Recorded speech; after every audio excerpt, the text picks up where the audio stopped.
हम लोगों ने सुना था कि व्यासदेव जी वितर्क कर रहे थे कि मैंने महाभारत के द्वारा वेदों का उपदेश दिया, स्त्री द्विज बंधु दादी का उपकार किया, सब कुछ जिस सभी वर्णों और आश्रमों का मैंने हित में लगा रहा, फिर भी मैं क्यों असंतुष्ट हूँ, अपने हृदय में असंपन्नता का अनुभव कर रहे हैं।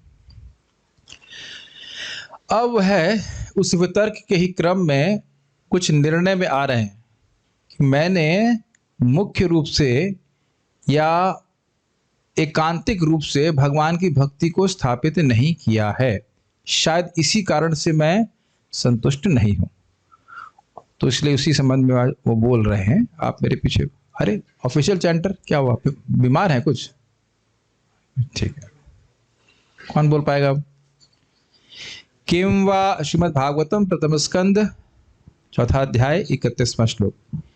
किम वा भागवता धर्मा, किं वा भागवता धर्मा न प्रायेण निरूपिताः, न प्रायेण निरूपिता प्रियाः परमहंसानां, प्रिया परमहंसानां त एव हि अच्युत प्रियाः। तैव हि अच्युत प्रिया।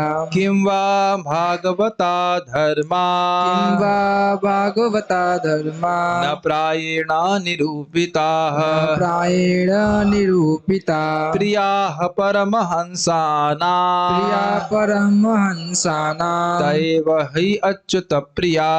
तैव हि अच्युत प्रिया। किं वा भागवता धर्मा, किं वा भागवता धर्मा न प्रायेण निरूपिताः, प्रायेण निरूपिता प्रियाः परमहंसानां, प्रिया परमहंसानां त एव हि अच्युत प्रियाः। तैव हि अच्युत प्रिया। कृष्ण। किं वा भागवता धर्मा किं वा भागवता धर्मा, न प्रायेण निरूपिता न प्रायेण निरूपिताः, प्रिया परमहंसानां प्रिया परमहंसानां, त एव हि अच्युत प्रिया। तहि अच्युत प्रिया। शब्दार्थ बोलिएगा। हाँ, कहाँ गया? किं वा किं वा अथवा अथवा भागवता धर्मा, भागवता धर्मा जीवों के भक्ति कार्य, जीवों के भक्ति कार्य न न नहीं नहीं प्रायेण प्रायेण प्रायः प्रायः निरूपिताः, निरूपिताः संकेत किया, संकेत किया प्रियाः प्रियाः प्रिय प्रिय परमहंसानां, परमहंसानां सिद्ध पुरुषों का, सिद्ध पुरुषों का ते एव ते एव वे भी वे भी ही निश्चय ही निश्चय ही अच्युत अच्युत अचूक अचूक प्रियाः प्रियाः आकर्षक। आकर्षक।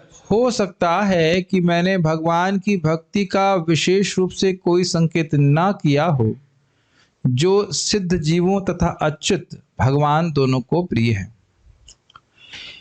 किं वा भागवता धर्मा न प्रायेण निरूपितः, किं वा मतलब क्या ऐसा तो नहीं है कि मैंने भागवत धर्म का प्राय निरूपण नहीं किया, अर्थात निरूपण तो किया है लेकिन स्पष्ट रूप से जीव को यह समझ में नहीं आएगा कि भागवत धर्म या भक्ति के द्वारा ही मेरा परम कल्याण हो पाएगा।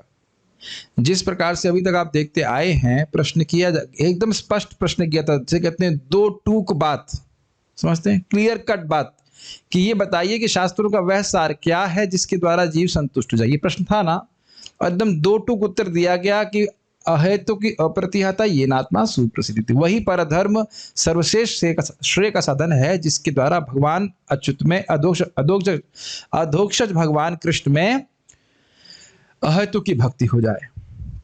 तो अब इस प्रकार की विवेचना आप किसी शास्त्र में नहीं देखेंगे। एकदम सीधी बात, वक्ता बोलना शुरू करे सीधे बोल दे कि भक्ति सर्वश्रेष्ठ, ऐसे किसी शास्त्र में नहीं पाएंगे। तो कह रहे हैं कि मैंने भक्ति का निरूपण तो किया है, लेकिन किं वा भागवत धर्म न प्रायेण निरूपित, मतलब एकदम केवल भागवत धर्म का वर्णन किया हो ऐसा नहीं किया। स्त्री धर्म, राजधर्म और बहुत सारे धर्मों का वर्णन करने से लगता है लोगों को लगे कि वो भी करने चाहिए, भक्ति भी करनी चाहिए, लेकिन उसके बिना कैसे काम चलेगा। लेकिन आप अभी मेरा सबसे प्रिय अध्याय है अभी तक का 5वां अध्याय आप पढ़ने वाले हैं, वहाँ एकदम रिवोल्यूशनरी मैसेज दे रहे हैं नारद जी कि कोई भक्ति कर रहा है और बाकी सारे धर्म छोड़ भी दिया तो क्या नुकसान है, अगर पतन भी हो गया तो क्या नुकसान है। यदि पतन हुआ, ऐसा नहीं कि पतन होता ही है, यदि पतन हो गया और भक्ति कर रहा है, भागवत धर्म का अनुशीलन कर रहा है, तो नुकसान क्या है? और भागवत धर्म नहीं कर रहा, भक्ति नहीं कर रहा और अपने धर्म को बहुत अच्छे से अनुष्ठित कर रहा है, तो फायदा क्या है? इस प्रकार के बहुत सुंदर सुंदर श्लोक आप देखने वाले हैं जो लोगों की मति को एकदम घुमा देने वाले हैं। मुझे तो बड़े प्रसन्न, मतलब बहुत ऐसे में उत्साहित रहता ही भगवान की कृपा से, और ज्यादा उत्साहित हूँ अगले अध्याय को पढ़ाने के लिए। बहुत बहुत अच्छे श्लोक हैं। तो कह रहे हैं नहीं किया, और वो धर्म कैसा है? प्रिया परमहंसानाम, जो परमहंस हैं, भगवान के महान भक्त हैं, उनको वो धर्म बहुत प्रिय है। त एव ही अच्युत प्रिय, दो अर्थ हैं। एक तो ये भक्त अच्युत को प्रिय है, एक ये धर्म अच्युत को प्रिय है और भक्तों को प्रिय है। और क्योंकि ये धर्म, ये भक्ति का धर्म परमहंसों को प्रिय है और परमहंस भगवान को प्रिय है, इसलिए धर्म भगवान को प्रिय है। दो तीन अर्थ आप इसमें से देखेंगे टीका में। कुछ कुछ समझ रहे हैं भाई? जब भक्त संतुष्ट नहीं है, आपने भक्ति के बारे में बता नहीं रहे एक्सक्लूसिवली, और भक्ति ही भगवान के भक्तों को अच्छी लगती है। जो भगवान के भक्त संतुष्ट नहीं होंगे तो भगवान कैसे संतुष्ट होंगे? समझ रहे अर्थ? तो ये बोल रहे त एव ही, निश्चित ही कि भागवत धर्म भक्ति ही भगवान के भक्तों को अच्छा लगता है। मान लीजिए कोई आपसे कहे कि पाप काटने के लिए ये करो वो करो, एक लोटा लेकर के जाओ, वटेवर कहीं दूर पे जाओ, ऐसे कुछ कर्म कांड करे, तो आप गुस्सा नहीं आएगा? अरे भाई हरे कृष्णा करने में कोई दिक्कत है क्या? आप यही बोलेंगे ना? अरे तुम्हें पाप ही काटने हैं तो हरे कृष्ण मंत्र भी बहुत है, ज्यादा है उसके लिए। हरि बोलने की इच्छा होने मात्र से सारे पाप नष्ट हो जाते हैं। तुम कहाँ ये लोटा लेकर घूम रहे हो इधर से? एक भक्त बोलेगा कि नहीं, बात स्वाभाविक सी बात है, ये बोलेगा। तो भक्तों के सामने कोई अगर इस प्रकार की बात करेगा कि भक्ति को छोड़ करके कुछ और स्थापना करेगा कि और कोई श्रेय के मार्ग होगा, तो भक्तों को बिल्कुल पसंद नहीं आएगा। तो जब भक्त ही सुखी नहीं होंगे तो फिर भगवान कैसे प्रसन्न होंगे? नहीं। और क्योंकि भगवान प्रसन्न नहीं होंगे तो कभी कोई जीव प्रसन्न नहीं हो सकता है, शायद इसीलिए मैं संतुष्ट नहीं हूं। समझ में आया? ये किंवा समझ रहे हैं? किंवा मतलब शायद इसलिए कि मैंने भक्ति धर्म का निरूपण किया नहीं है। चल नहीं रहा है? क्यों? वो बंद किया हुआ है क्या? चक्कर ट्राई कीजिएगा फिर से। इन्वर्टर पे नहीं है वो।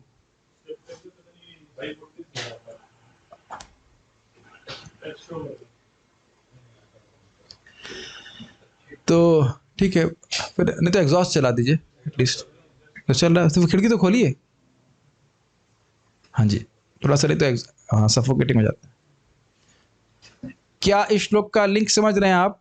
क्या ऐसा तो नहीं है कि मैंने भक्ति का निरूपण ठीक ठीक नहीं किया है, इस कारण से भक्त सुखी नहीं है, और भक्त सुखी नहीं होंगे सिद्धांत से तो भगवान सुखी नहीं होंगे। अच्छा, भगवान ही सुखी नहीं हुए तो फिर मैं कैसे संतुष्ट हो जाऊंगा? समझ गए? बहुत सिंपल है। ओके। अपनी सारार्थ दर्शन टीका, अपनी असंपन्नता के हेतु की स्वयमेव आशंका कर रहे हैं। किंवा श्लोक से मतलब कोई है नहीं, आपने सुना ही था, विविक्त थे, विविक्त बैठे हुए थे और वितर्क कर रहे थे। उवाच मतलब अपने से ही बात कर रहे थे। प्रायण अर्थात प्रचुर मात्रा में, मतलब शास्त्रों में से महाभारत में भी भगवान की भक्ति का वर्णन है। लेकिन आप देखिए भगवत गीता में भी कर्मयोग का वर्णन भी है, ज्ञान योग का भी है, अष्टांग योग भी है और भक्ति योग भी है। केवल भक्ति योग नहीं है। आप जानते हैं इस बात को। तो कभी कभी लोग भगवत गीता पढ़ते हैं और कर्मयोग पे स्टॉप हो जाते हैं। ऐसे लोगों से मैं व्यक्तिगत मिला हूं जो कहेंगे हमें भगवत गीता केवल तीसरे अध्याय तक अच्छी लगती है बस। तो वहां कुछ स्कोप दिया गया है, कर्म योग, थोड़ा ज्ञान योग। भगवान जान रहे हैं भगवान भक्ति योग सर्वश्रेष्ठ, इसलिए बोलते हैं कि सबसे गुह्य ज्ञान मैं तुमको अब दे रहा हूं, मेरे भक्त बनो, मेरा स्मरण करो। भागवत धर्म का निरूपण कर रहे हैं 9वें अध्याय में। लेकिन कर्मयोग आदि का भी स्कोप दिए हैं कि जो भक्ति योग के अधिकारी नहीं है वो कर्मयोग भी करें, कुछ प्रगति करें। तो वहां पे, और ये सब महाभारत में दिया गया। महाभारत का आपने सुना था सार है भगवत गीता, लेकिन भगवत गीता 700 श्लोक है। महाभारत में कितने श्लोक हैं? 4 लाख श्लोक। 4 लाख है ना कि 1 लाख है? क्षमा कीजिएगा, 1 लाख श्लोक। 1 लाख श्लोक है। परसेंटेज निकालिए, 700 डिवाइडेड बाय 1 लाख। और कुछ अभी भी कह सकते हैं कि भक्ति का धर्म, शांति पर्व में भी हमने सुना है कि भीष्म पितामह कुछ बोले हैं भगवान की भक्ति के बारे में, मोक्ष धर्म इत्यादि कुछ बोले हैं। तो फिर भी आप परसेंटेज कम ही पाओगे। और भागवत में क्या है? सारे श्लोक भक्ति के संबंध में ही हैं 100%। 18,000 के 18,000 श्लोक जो हैं या तो भक्ति का निरूपण कर रहे हैं, भक्ति के संबंध में कुछ बात कर रहे हैं, भक्तों के संबंध में बात कर रहे हैं। तो कह रहे हैं प्रायण अर्थात किया तो है लेकिन प्रचुर मात्रा में नहीं किया। Does it make sense? भाई कोई वस्तु आपको पसंद हो और प्रसाद की थाली में बहुत थोड़ी दी जाए तो आप संतुष्ट नहीं होंगे ना। ये तो कह सकते हैं हाँ अच्छी दी है, और नहीं तो करना मत, कल सबको संग करके दिखा देना, इसमें बड़ा क्या चाहिए, वही वस्तु कम दीजिए। जो अच्छी लगती हो वही वस्तु कम दी जाएगी तो आप दुखी हो जाएंगे ना। पर अब तो समझ में आ गया होगा कि प्रायण मतलब किया तो है, ऐसे नहीं कह सकते बिल्कुल नहीं किया है, लेकिन मतलब तृप्ति नहीं हुई, ये बात बोल रहा है। तएव यह परमहंसों को इंगित करता है, इसलिए यह भागवत धर्म पद की व्याख्या ज्ञान शब्द से नहीं की जा सकती, अपितु यह भक्ति ही है, जैसा कि आगे कहा जाएगा। मतलब ये जो भागवत धर्म है, आप ये मत सोचो कि यह ज्ञान को द्योतित करता है। परमहंस लोगों को ज्ञान मार्ग में कोई रुचि नहीं होती है। आगे आप दशम स्कंद में पढ़ने ही वाले हो कि वो ज्ञान को ज्ञाने प्रयास मुदपस्य नमंत एव, ज्ञान के प्रयास को तो बहुत दूर छोड़ देते हैं। केवल जीवंत सन्मुखरितम भवदीय वार्तम, वह जीवन जीते हैं भगवान के भक्तों से भगवान की कथा सुनने के लिए। यहाँ जो भागवत धर्म है इसका शब्द अर्थ है भगवान की भक्ति, जो भक्तों को बहुत अच्छी लगती है। भागवत धर्म का समझ लेना चाहिए, कई बार आएगा शब्द, देखिए धर्म का मतलब होता है कर्तव्य, और भागवत मतलब भगवान के प्रति जो जीव के कर्तव्य हैं उसको भागवत धर्म कहते हैं। ठीक है, ये बात बहुत सुंदर श्लोक है, इस पे तो पूरी क्लास ही करेंगे, घबराइए मत, लेकिन आज तो हम केवल हल्का सा टच करेंगे, इसको प्रमाण देने के लिए कह रहे हैं। मेरे पीछे गाइएगा, बहुत सुंदर श्लोक है। तद्वाग विसर, आप ही आ जाओ, आसन बैठ जाओ अरे भाई रुक जाओ, थोड़ा रुक जाओ, मेरे पीछे बोलिए। तद्वाग विसर्गो जनताघ विप्लवो, तद्वाग विसर्गो जनताघ विप्लवो, यस्मिन् प्रतिश्लोकमबद्धवत्यपि, यस्मिन् प्रतिश्लोकमबध्यवत्यपि, नामान्यनन्तस्य यशो अंकितानि नामान्यनन्तस्य यशोक्तानि यः शृण्वन्ति गायन्ति गृह्णन्ति साधवः। शृण्वन्ति गायन्ति गृह्णन्ति साधवः। अब सब लोग साथ में गाइए। तद्वाग विसर्गो जनताघ विप्लवो, यस्मिन् प्रतिश्लोकमबद्धवत्यपि, नामान्यनन्तस्य यशोंकितानि यत् शृण्वन्ति गायन्ति गृह्णन्ति साधवः। ये श्लोक सब भक्तों को याद कर लेना चाहिए, बहुत सुंदर श्लोक है। अच्छा, एक भक्त ने एनालिसिस कर दिया 0.7%, ठीक है। तद्वाग विसर्ग जनताघ विप्लव, वह वाणी का विसर्ग, वह वाणी की सृष्टि। तद्वाग विसर्ग, जैसे मैं कुछ वाग विसर्ग कर रहा हूं ना, अभी वाणी से कुछ बोल रहा हूं, इसको कहते हैं वाग विसर्ग। तद्वाग विसर्ग जनता, तो जनता के अघ का विप्लव, जनता के पाप का नाश करने वाला। कैसा वाग विसर्ग? यस्मिन् प्रतिश्लोकम अबद्धवत्यपि, जिसमें प्रतिश्लोक, हर श्लोक अबद्ध है, मतलब ग्रामर की दृष्टि से बहुत सारी गड़बड़ हो सकती है, काव्य की दृष्टि से बहुत गलती हो सकती है। तो फिर ऐसा क्यों कह रहे हो? जब काव्य की दृष्टि से इतना गलती है और उसमें अबद्धता है, बहुत सारी मिस्टेक हैं, तो क्यों ऐसा कह रहे हो? तो कह रहे हैं नामानि अनंतस्य, क्योंकि भगवान अनंत के उसमें नाम यश अंकित है। कुछ ग्रहण, इसे इस श्लोक में देखिए आप, इस श्लोक में भगवान का नाम कहां पे आया है? हाँ, भगवान का नाम कहाँ है? भगवान का नाम कहां पे है? तो इस वाले श्लोक में, इस श्लोक में, हाँ, इस हमारे जो हम डिस्कस कर रहे हैं उसमें अच्युत शब्द आया है, और यहाँ पे जो भी हम लोग देख रहे हैं उसमें कहां पे आया है? अनंत। यस, इतना समय लगा ढूंढने में, वाह गुड नाम ठीक है, सही कह रहे हैं। एक ने तो बोला कम से कम। अनंत शब्द जो है वो भगवान के लिए है। नामानि अनंतस्य यश अंकितानि, उसमें भगवान अनंत के, भगवान कृष्ण के, अनंत भगवान है ना, तो उनके नाम, उनके यश यदि अंकित हो मतलब लिखे हो उसको, तो वो बहुत अच्छा है। तो क्या प्रमाण है? आप कैसे बोल रहे हो कि अच्छा है? तो कहते यत, जिसको शुण्वन्ति सुनते हैं, गायन्ति गाते हैं, गृह्णन्ति साधुजन परमहंस लोग सुनते हैं। तब ये श्लोक क्यों बोला गया बताइए? ये टीका में इसलिए चक्रवर्ती बात लिख रहे हैं कि भक्तों को भगवान की भक्ति के निरूपण करने वाली बातें ही अच्छी लगती हैं। भगवान का नाम आए, भगवान की भक्ति आए, भगवान के यश आए, वही अच्छे लगते हैं। बावजूद उसके, बावजूद समझते हैं, ऑल्दो, बावजूद उसके कि उसमें ग्रामर की दृष्टि से बहुत त्रुटियां हो सकती हैं।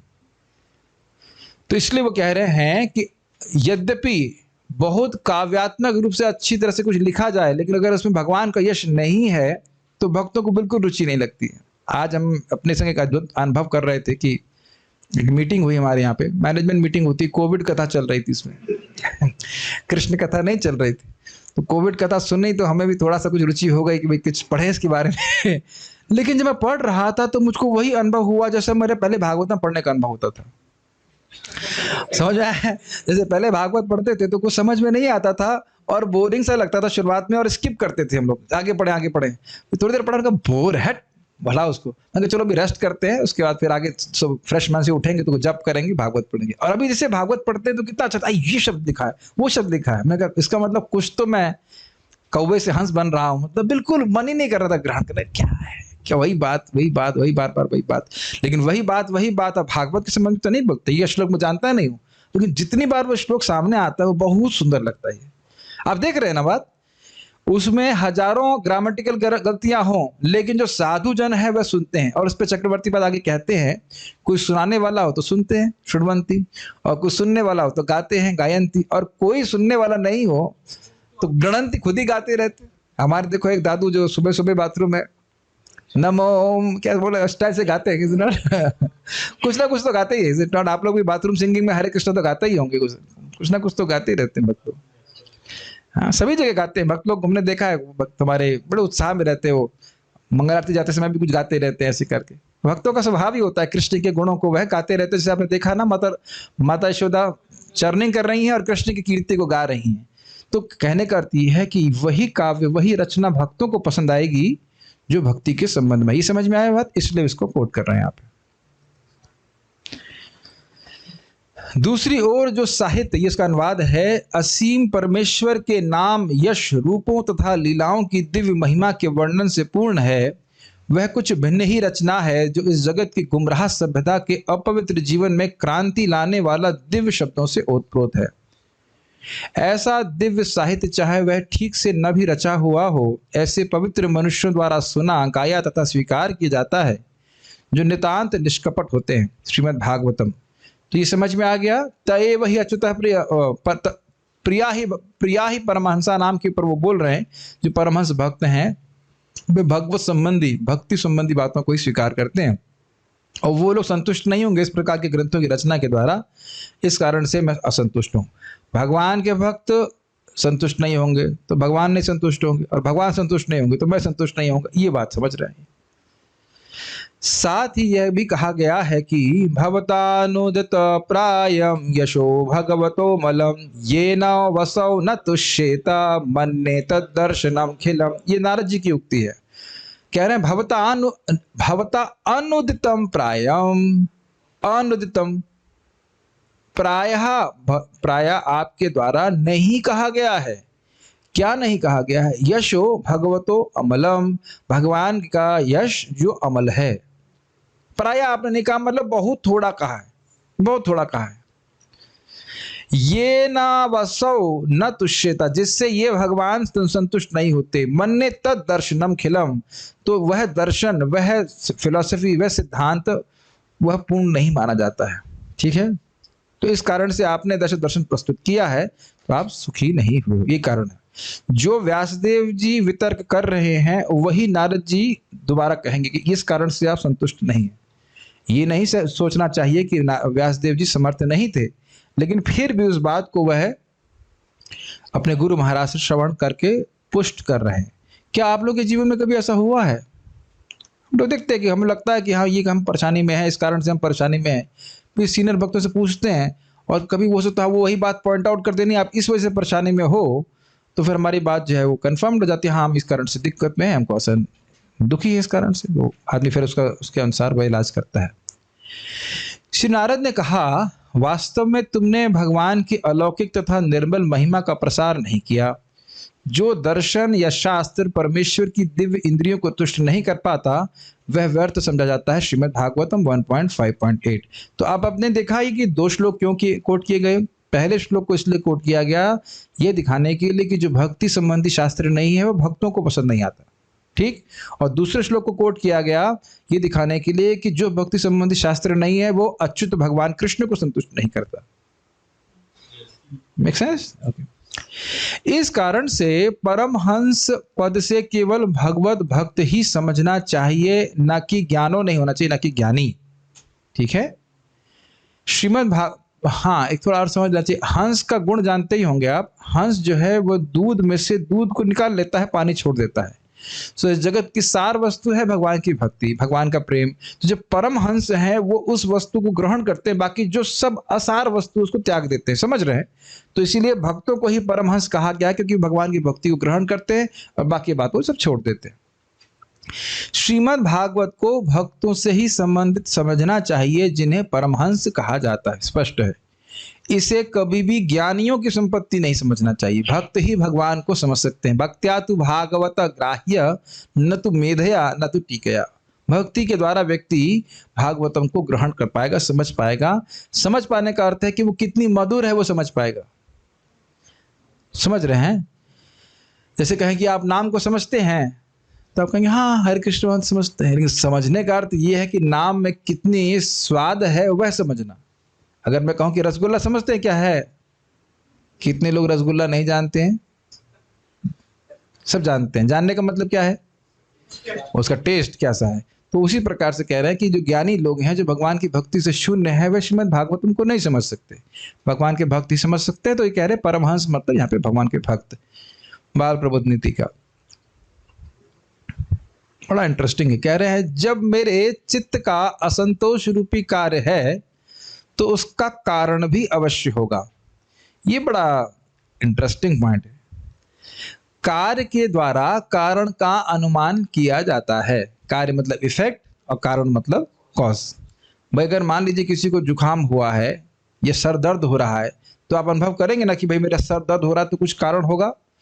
हो सकता हो मैंने कुछ भी ज़्यादा मटर खा ली हो, गैस बन गई, कुछ। क्या आप लोग जीवन में ऐसा वितर्क किए हैं कि नहीं किए? ये वितर्क तो कभी करते नहीं है कि हमें भागवत कम पड़ी है तो कोई दिक्कत है, लेकिन ये वितर्क होता है कि मेरे सर में दर्द है तो कुछ तो प्रॉब्लम होगी, है कि नहीं? गैस बन गई होगी या कुछ हो गया होगा। तो कार्य के द्वारा कारण का अनुमान लगाया जाता है। तो वही कह रहे हैं कि मेरा चित्त असंतुष्ट है। कौन बोल रहे हैं?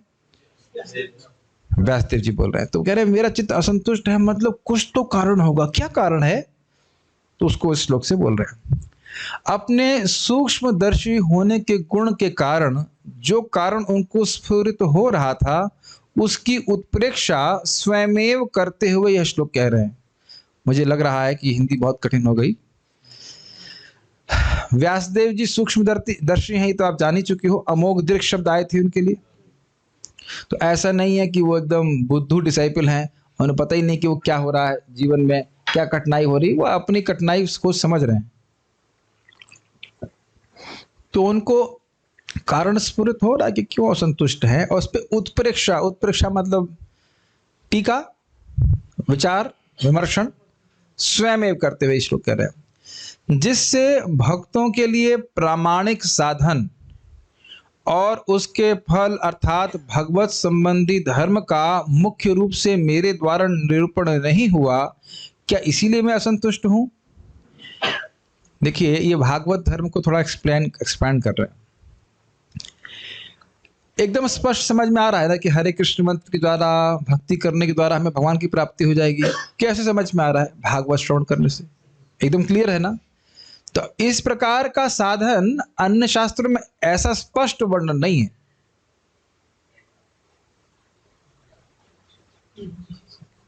आप कहीं देख लीजिएगा, किसी देवता की पूजा होगी, उस देवता की पूजा होगी, भगवान विष्णु की भी पूजा होगी। और कई बार क्या आप लोगों को वगैरह प्रचार करते हो तो लोग बोलते नहीं, अरे आप कह रहे हो कृष्ण भगवान है, लेकिन वहां तो शिव जी को भगवान कहा जा रहा है, वहां तो उसको भगवान कह रहे हैं। तो ये बात पद्म पुराण में ही एक आते श्लोक आता है, चैतन्य चरितामृत में लिखा गया, व्यामोहाय चराचरस्य जगतस्तेते पुराणागमस। लोगों में मोह उत्पन्न करने के लिए व्यासदेव जी स्वयं ही अन्य अन्य पुराणों में अन्य अन्य देवताओं को श्रेष्ठ बताते हैं, क्योंकि लोगों का अधिकार इस प्रकार का, ये बात आप जानते हैं। लेकिन विष्णु समस्त आगमस, अगर समस्त शास्त्रों का निर्णय लेते हैं तो भगवान विष्णु ही परम आराध्य हैं। ठीक है, चैतन्य चरितामृत में सर्च कर सकते हैं, व्यामोहाय चराचरस्य जगतस्, ये मध्य लीला में होगा, व्यामोहाय चराचरस्य जगतस्। बहुत सुंदर श्लोक है ये, पूरा याद नहीं आ रहा है लेकिन थोड़ा थोड़ा सा शुरुआत ऐसे ही है। तो जब मैंने ठीक ठीक प्रकार से भक्ति का निरूपण नहीं किया है जिससे भक्ति की स्थापना हो जाए, तो स्वाभाविक रूप से भक्त लोग संतुष्ट नहीं होंगे। इसी वजह से शायद मैं असंतुष्ट हूं। इसलिए इस भागवत धर्म का अनिरूपण ही मेरे असंतोष का कारण हो रहा है। इस कारण को वो प्रिय शब्द से कह रहे हैं। प्रिय मतलब भक्तों को प्रिय नहीं है, जो मैंने अभी तक दर्शन प्रस्तुत किया। परमहंस अर्थात परम विवेकी भगवत भक्तों को वह धर्म ही प्रिय है। परम विवेकी समझते हैं, विवेक का मतलब समझते हैं आप, विवेक का अर्थ होता है सार असार बुद्धि। समझ रहे हैं, क्या सही असली वस्तु है और क्या रिजेक्ट कर देना चाहिए। जैसे अगर मैं पूछूं कि आप अगर गेहूं के आटे को छान रहे हैं ना, सॉरी गेहूं को कहने चावल समझ लीजिए, धान में क्या वस्तु सार है, चावल, और क्या असार है, छिलका। ठीक, तो ये समझ में आया सार असार, तो छिलके को बिल्कुल रिजेक्ट कर देंगे ना। तो उसी तरह कह रहे हैं कि परमहंस लोग समझ गए कि जीवन का सार है भगवान की भक्ति, और वो चीज उनको प्रिय लगती है, तो वो परम विवेकी हैं। तो ऐसे भक्तों को प्रिय लगने वाले धर्म का मैंने निरूपण नहीं किया। उनके प्रिय धर्म का निरूपण करने से संतोष कैसे हो जाएगा?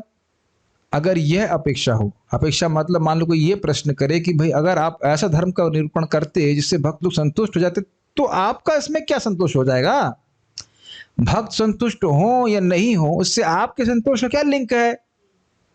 मान लो ये कोई प्रश्न करे, तो इस पर कह रहे हैं तएव ही अर्थात जिस धर्म के अनुशीलन के कारण वे परमहंस ही अच्युत अर्थात जो परिपूर्ण हैं, उन भगवान को प्रिय होते हैं। कितना सुंदर अर्थ दिए।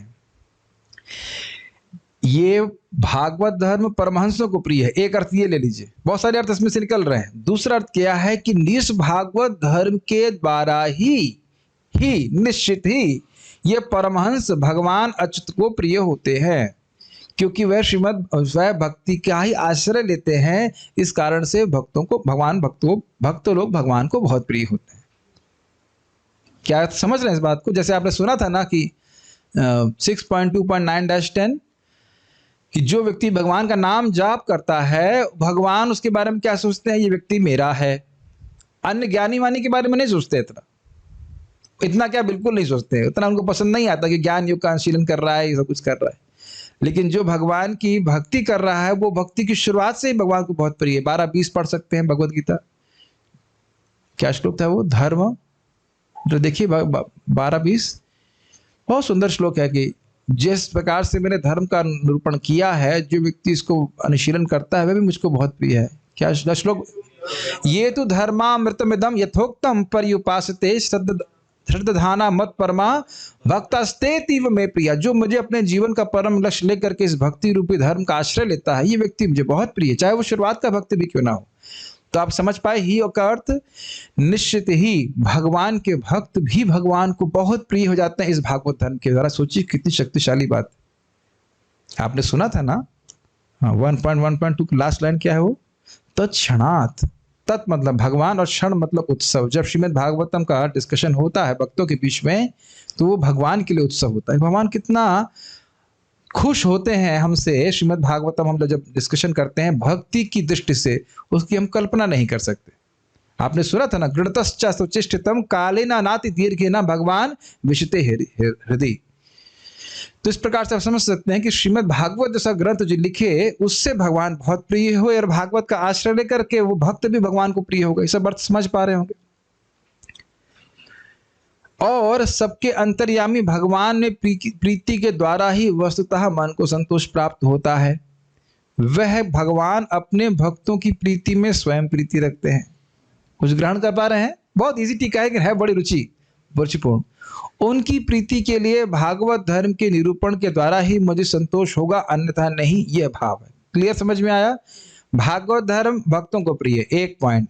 भागवत धर्म का अनुशीलन करने वाले भक्त भगवान को प्रिय है, और भगवान की प्रीति भक्तों की प्रीति में। भक्तों को संतुष्ट करोगे, मैं संतुष्ट होऊंगा। शब्द आपने देखा था, अच्युत शब्द का अर्थ लिया गया है कि परिपूर्ण, उन्हें जगत में किसी वस्तु से कुछ भी अपेक्षा नहीं है, लेकिन कोई भक्ति करता है तो भगवान प्रसन्न होते हैं।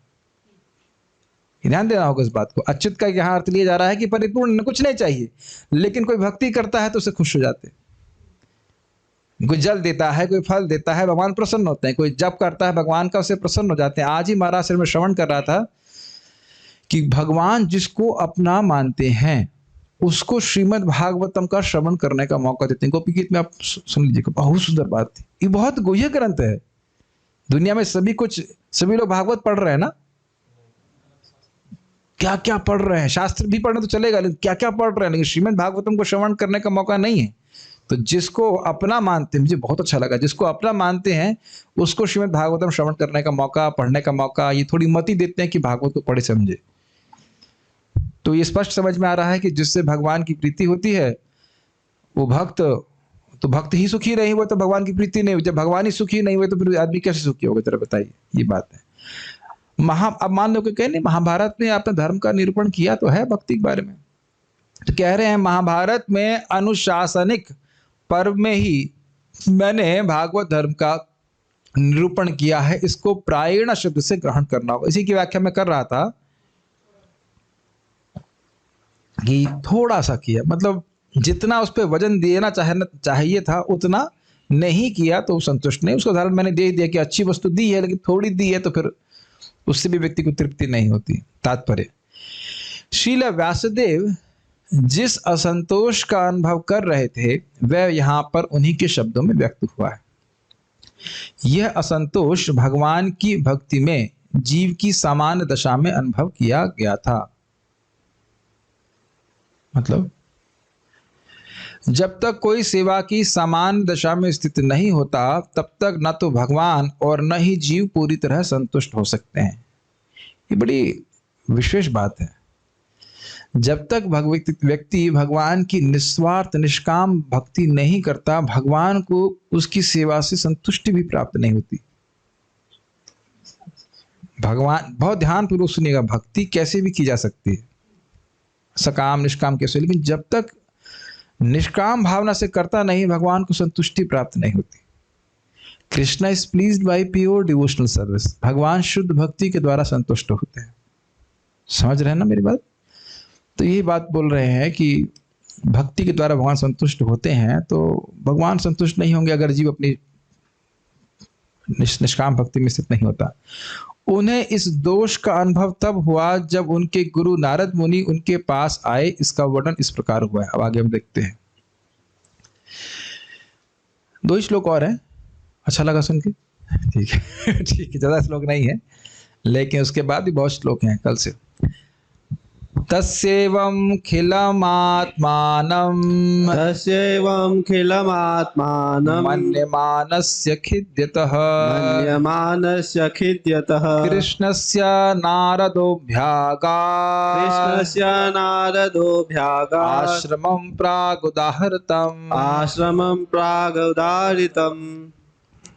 शब्दार्थ बोलिए। तस्य उसका एवं इस प्रकार खिलम अपरा आत्मानं आत्मा मन्यमानस्य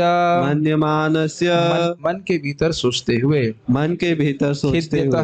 खिद्यतः पश्चाताप करते कृष्ण द्वैपायन व्यास का नारद का आगमन हुआ। आश्रम कुटिया में प्राग पहले उदाहरतम कहा गया। जैसा कि पहले कहा जा चुका है, जब व्यासदेव अपने दोषों के विषय में पश्चाताप कर रहे थे, उसी समय सरस्वती नदी के तट पर स्थित कृष्ण द्वैपायन व्यास की कुटिया में नारद जी पधारे। संस्कृत देखिए। तस्यैवं खिलम आत्मानं मन्यमानस्य खिद्यतः। तो जिस प्रकार से व्यासदेव खिद समझते, खेद समझते, दुख, शोक, खेद, दुखी होना, मन्यमानस अपने मन में ही वह खेद का अनुभव कर रहे थे। आत्मा मतलब स्वयं ही अनुभव कर रहे थे व्यासदेव। तो जब इस प्रकार से वह दुखी थे, अप्रसन्न थे, तब कृष्णस्य नारदो अभ्यागात। कृष्ण से यहाँ पे अर्थ है द्वैपायन वासुदेव जी के पास नारद जी आए। कृष्णस्य नाश आश्रमम, मतलब कि व्यासदेव जी के आश्रम में नारद जी आए। कौन सा आश्रम? प्राग उदाहृतम, जिसके बारे में पहले कहा गया, सारस्वत्याम तटे शुचौ, ठीक है ना, सरस्वती जी के तट पे जो व्यासदेव जी का जो आश्रम था उसके बारे में, जिसको बारे में पहले कहा गया, इसी अध्याय में पहले जो कहा गया था वहां पे नारद जी आ गए। ठीक है, ओके। सारार्थ अर्थ दर्शनी टीका। खिलम का अर्थ है न्यूनता। न्यूनता का मतलब होता है कमी, तृप्त नहीं हुए, है कि नहीं। जब तक, जैसे एग्जाम्पल दे रहा हूं, जब तक हम लोग यहाँ गले तक भरते नहीं है प्रसाद, लगता है कुछ कमी रह गई, तृप्त नहीं हुए, ऐसा होता है नहीं। यहाँ तक तो कम से कम आना ही चाहिए। तो जब तक ऐसा होता है, कमी हम अनुभव करते हैं। जैसे महाराज बोलते हैं कुछ लोग तब तक खाते हैं जब तक आते फूल ना जाए कि नहीं आते फूल जाए तब एक हम अब पूर्ण हो गए। तो खैर, खिलम का अर्थ हो गया न्यूनता, मतलब कमी अपने में अनुभव कर रहे थे। श्रील व्यासदेव का आश्रम सरस्वती नदी के तट पर था, जैसा पहले कहा गया था, स्पष्ट है। असर्वज्ञता यानी कि सब कुछ ना जान पाने का गुण, या चित्त में असंतोष, यह श्रील व्यासदेव के लिए असंभव था। बड़े ध्यान पूर्वक श्रवण कीजिए, क्योंकि वे भगवान के अवतार हैं। क्या समझ में आया? वे भगवान के अवतार हैं, विभु हैं, सर्व समर्थ हैं, सब कुछ जानने वाले हैं, इसलिए उनके अंदर कुछ ना जान पाने की बात ये संभव है। क्लियर? और चित्त में असंतोष भी नहीं हो सकता है, क्योंकि असंतोष व्यक्ति को प्रायः इस जगत में कोई वस्तु ना प्राप्त कर पाने के कारण है। तो ऐसा भी नहीं हो सकता है कि व्यासदेव जी कुछ चाह लें और उनको प्राप्त ना हो, ये भी बात होनी चाहिए।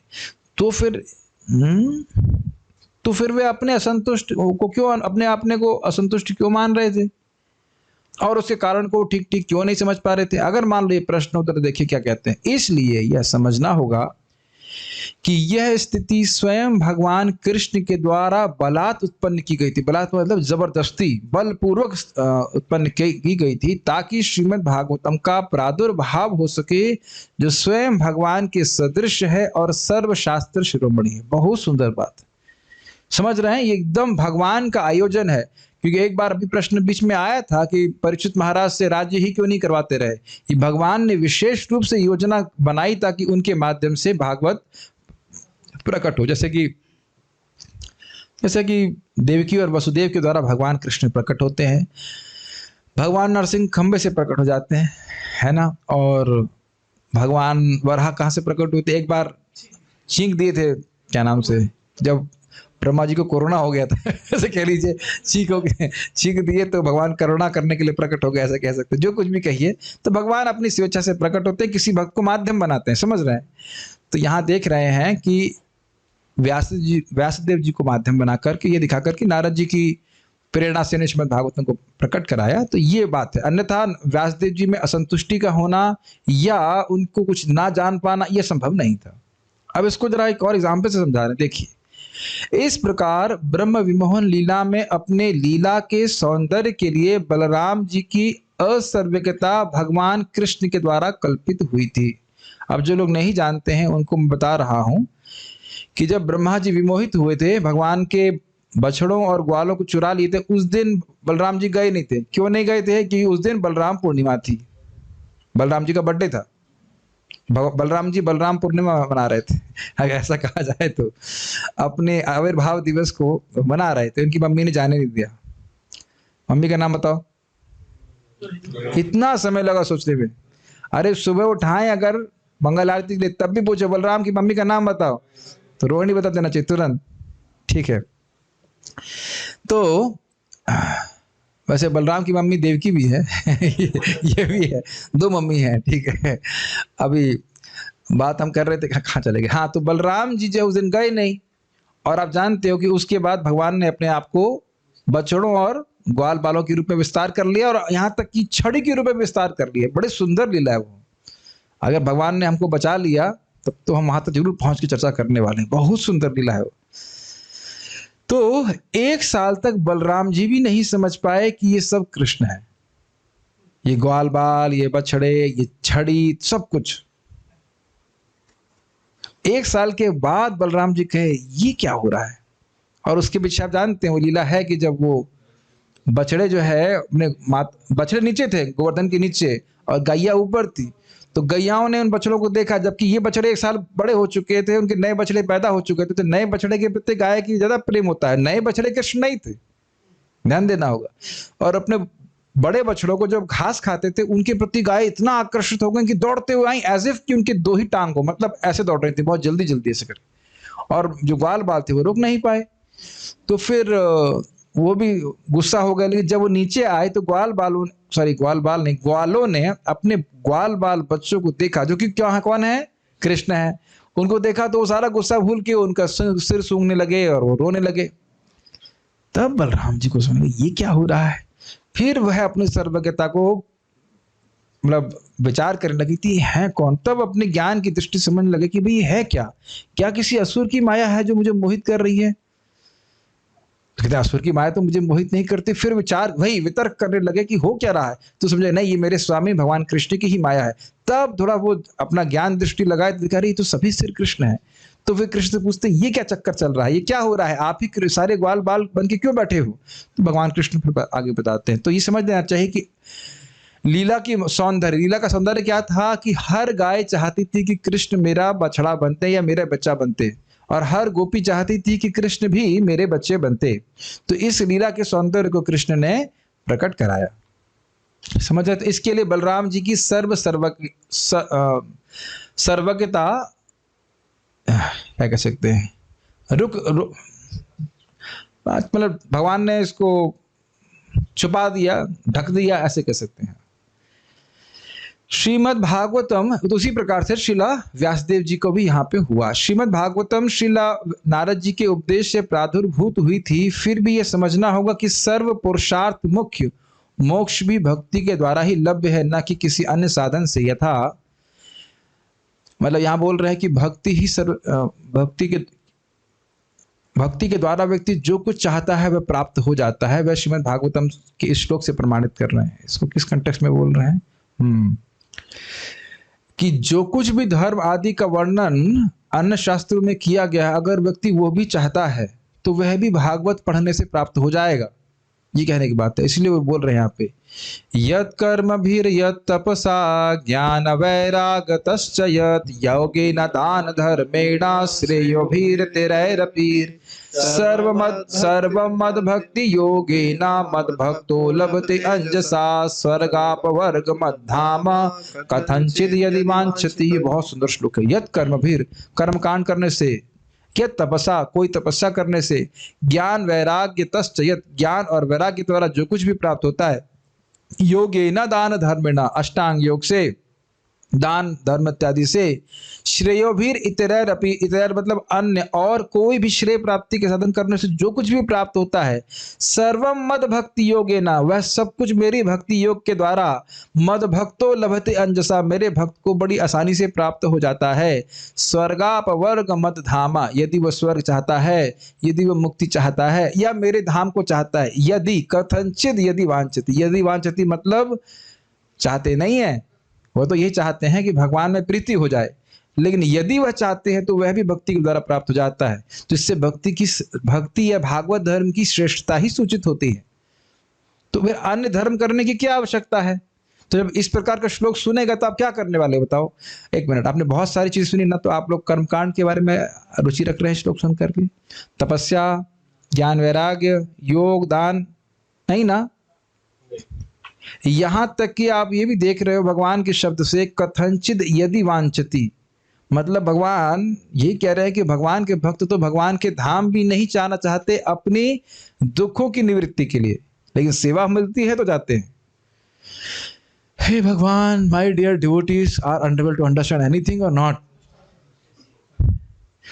तो इस श्लोक के द्वारा क्या भक्ति स्थापित हो रही है कि नहीं, भक्ति के कह सकते हैं सर्वश्रेष्ठत्व को स्थापित किया जा रहा है कि नहीं इसके द्वारा। तो ऐसे श्लोक को सुनने से अच्छा लगता है ना, ये बात है। इन सारी वस्तुओं को जो सकाम कर्म, तपस्या, ज्ञान, वैराग्य, योग, दान, धर्म तथा जीवन को पूर्ण बनाने वाले अन्य सारे साधनों से प्राप्त की जाती हैं, मेरा भक्त मेरे प्रति भक्ति से अनायास प्राप्त कर लेता है। यदि मेरा भक्त किसी न किसी तरह स्वर्ग जाने, मोक्ष या मेरे धाम में निवास करने की इच्छा करता है तो ऐसे वर सरलता से प्राप्त कर लेता है। श्रीमद् भागवत 11:20-32-33। तो मतलब भक्ति इतना सुंदर धर्म है, इसको नहीं समझा करके और धर्म बताने की क्या जरूरत है। ठीक है। किं वा योगेन सांख्येन, ठीक से लिखा नहीं, किं वा योगेन सांख्येन स्वाध्यायोरपि किं वा श्रेयोभिरन्यश्च न यत्रात्म प्रदो हरि। कुछ ठीक से लिखा नहीं गया है, इसलिए गा नहीं पा रहा। किं वा योगेन सांख्येन स्वाध्यायोरपि किं वा श्रेयोभिरन्यश्च न यत्र आत्मप्रदो हरिः। जो दिव्य विधि विधान पूर्ण पुरुषोत्तम भगवान का साक्षात्कार कराने में सहायक नहीं होते वे व्यर्थ हैं, चाहे वह योगाभ्यास हो या पदार्थ का वैश्लेषिक अध्ययन। मतलब ये ब्रह्म है, ये ब्रह्म नहीं है, इस प्रकार का अध्ययन। कठिन तपस्या, संन्यास ग्रहण करना या कि वैदिक साहित्य का अध्ययन, भले ही आध्यात्मिक प्रगति के महत्वपूर्ण पक्ष क्यों ना हो, किंतु जब तक कोई भगवान हरि को नहीं जान लेता ये सारी विधियां व्यर्थ हैं। श्रीमद् भागवतम 4:21-12। तो इसको पढ़ के क्या लग रहा है आप लोगों को? क्या विचार आ रहा है मन में? भक्ति ही करनी चाहिए, योग, सांख्य, संन्यास इत्यादि कोई प्रयोजन नहीं है। लेकिन एक बहुत सुंदर बात आप लाइन इसमें देखिए, न यत्र आत्म प्रदो हरि। इन अन्य साधनों से क्या भगवान अपने आप को उस व्यक्ति को, साधक को देते हैं? तो उत्तर क्या होगा? ना, नहीं देते। लेकिन जब कोई व्यक्ति भगवान की भक्ति करता है, कौन सी भक्ति? निष्काम भक्ति। भगवान से भक्ति करने के बदले में कुछ मांगता नहीं है, तो भगवान के पास बचता क्या है? खुद बचते हैं, तो खुद ही अपने आप को दे देते, जैसे कि माता यशोदा को दे रहे हैं, दिए हुए हैं शाश्वत रूप से, और अन्य भक्तों को भी देते हैं जो भगवान के निष्काम भाव से भजन करते हैं। तो ऐसे अन्य साधनों का क्या प्रयोजन जिसमें भगवान अपने आप को देते नहीं है? तो इस श्लोक को सुनकर क्या आ रहा है आपके मन में? भक्ति ही करनी चाहिए। तो ऐसे श्लोक से भागवत भरी हुई है, इसीलिए भक्तों को प्रिय होती। इस प्रकार सभी शास्त्रों का विलक्षण अर्थ सभी को दृष्ट हुआ, ये जानना चाहिए। तात्पर्य ये आप लोगों को समझ में आ रहा है कि सब श्लोक क्यों बोल रहे हैं? एक बात तो थी कि व्यासदेव जी की सर्वज्ञता को भगवान ने जानबूझकर छुपाया ताकि भागवत प्रकट हो सके, और भागवत क्यों प्रकट करवाया? ताकि सबसे जो सर्वश्रेष्ठ साधन है, सर्वश्रेष्ठ साध्य है भगवान की भक्ति, वह ठीक ठीक रूप से जीवों के सामने समझ में आ जाए। ठीक है। देखिए, आप लोगों को लगता हो कि बहुत सिंपल बात है, अभी हमारे आप ही तो बता रहे थे ना, मोहित प्रभु किस प्रकार से एक भक्त थे, अच्छी भक्ति कर रहे थे, और कुछ समय के लिए किसी महात्मा के संग में आ गए तो ज्ञान योग का अभ्यास करना शुरू कर दिया। अच्छा खासा सुने थे, नॉट, हमें लगता कम से कम 2 महीना तुम यहाँ पे रहे, पता नहीं है वो ना, क्लास में तो आए 2-3 महीना, तो साक्षात क्लास भी सुने और अच्छी भक्ति भी कर रहे थे। मैं बड़ा प्रसन्न था, और पता नहीं किसके संपर्क में आके कुछ थोड़ा सा श्रवण किया और पूरा ज्ञान योग में चले गए। मतलब बिल्कुल ही वो भूल गए कि चावल में चावल महत्वपूर्ण है, छिलका महत्वपूर्ण नहीं है। भागवत में बोल रहे हैं ना कि भक्ति छोड़ करके ज्ञान का अनुशीलन कर रहा है, मतलब धान में से धान निकल गया है, छिलका बचा उसे कूट रहा है, तो थोड़ा बहुत चावल बचा भी होगा वो भी कूट के खत्म हो जाएगा। स्थूल तुषाव घाती नाम, समझ रहे हैं ना श्लोक को? तो ये बड़ा खतरनाक है, इसलिए खूब अच्छे से श्रवण करना पड़ता है कि भक्ति सर्वश्रेष्ठ तब व्यक्ति की स्थिर होता है भक्ति में। व्यासदेव जिस रिक्तता का आप लोग को अभी भी विश्वास नहीं है, सच्ची घटना बता रहा हूँ। एक ब्रह्मचारी मेरे संग ज्वाइन किए, परम पूज्य राधा गोविंद महाराज से 2 दीक्षा प्राप्त किए, फर्स्ट और सेकंड, और अभी वो मायावादी सन्यासी। मैं बताया हूँ उस बात को, लेकिन मेरे मन में इसलिए चढ़ी रहती है बात कि दिमाग में घुसा नहीं क्यों हुआ क्या उनके संग, कितना बड़ा सुंदर सौभाग्य प्राप्त हुआ। अरे तुम भोगों में चले जाते चलता, लेकिन मायावादी तो नहीं बनते कम से कम। अब पता नहीं क्या उनका इंक्लिनेशन रहा, लेकिन बड़ा दुर्भाग्य है। गद्दी कौन देगा उनको? मायावादी सन्यासी गद्दी मिलेगी। कभी भी लगता है कि क्या लोग कुछ सुन नहीं रहे हैं क्या? आश्चर्य होता है जितना मायावादी सन्यासी, पता नहीं क्या क्या क्या सुन रहे हैं, समझ नहीं आता। एनीवेज, व्यासदेव जिस रिक्तता का अनुभव कर रहे थे वह उनके ज्ञान के अभाव के कारण न थी। क्लियर? भगवान के अवतार हैं। भागवत धर्म विशुद्ध भगवत भक्ति है जहां तक अद्वैतवादी की पहुंच नहीं होती। आज कौन पूछ रहा था? सुबह ये बात पूछ रहा था कि मायावादी लोग क्यों नहीं समझ पाते। जब हमने भगवान को ही गोल कर दिया तो भक्ति कैसे समझेंगे? भक्त और भगवान के बीच में भक्ति का संबंध शाश्वत होता है, तो भगवान को ही हटा देंगे तो संबंध किससे रखेंगे, जरा बताइए। तो इसलिए अद्वैतवादी तो कभी भक्ति को समझ ही नहीं सकते। अद्वैतवादियों की गणना परमहंसों में नहीं की जाती। सुबह टीका में पढ़े थे, ज्ञानियों को परमहंस नहीं माना जाता है क्योंकि भक्ति सार है और भक्ति कोई तो ग्रहण नहीं कर रहे। परमहंस का गुण क्या सीखा आपने? परम विवेकी। तो उनको ये विवेक नहीं है कि भक्ति के द्वारा ही जीव का परम कल्याण होने वाला है, तो कहां से परमहंस हो जाएंगे, जरा बताइए। अभी तो आप जानते हैं वो उल्लू वाला एग्जाम्पल मैं रिपीट नहीं करूंगा। उल्लू और राजहंस में उल्लू कौन है? वो उल्लू है, वो मायावादी ही उल्लू हैं जो भगवान को निराकार निराकार चिल्लाते हैं। तो उल्लू हो सकते हैं लेकिन परम हो सकते नहीं है, निश्चित रूप से हैं, लेकिन परमहंस तो कतई नहीं हो सकते। जो संन्यास आश्रम में सर्वोच्च होते हैं, परमहंस लोग संन्यास आश्रम में सर्वोच्च होते हैं और वह भगवान को ग्रहण करते हैं। श्रीमद् भागवतम भगवान की दिव्य लीलाओं की कथाओं से पूर्ण है। यद्यपि व्यासदेव शक्तावेश दिव्य पुरुष थे तो भी वे असंतुष्ट थे क्योंकि उनके किसी भी ग्रंथ में भगवान की दिव्य लीलाओं का ठीक से वर्णन नहीं हुआ। ठीक मतलब न प्रायेण निरूपित। इसकी प्रेरणा श्री कृष्ण ने सीधे व्यासदेव के हृदय में उत्पन्न की, अतः उन्हें रिक्तता का अनुभव हुआ, जैसा कि ऊपर कहा गया है। यहाँ यह निश्चित रूप से बताया गया है कि भगवान की प्रेम भक्ति के बिना सब कुछ 1 है कि 2 है कि 3 है। मेरे में तो लिखा है 3।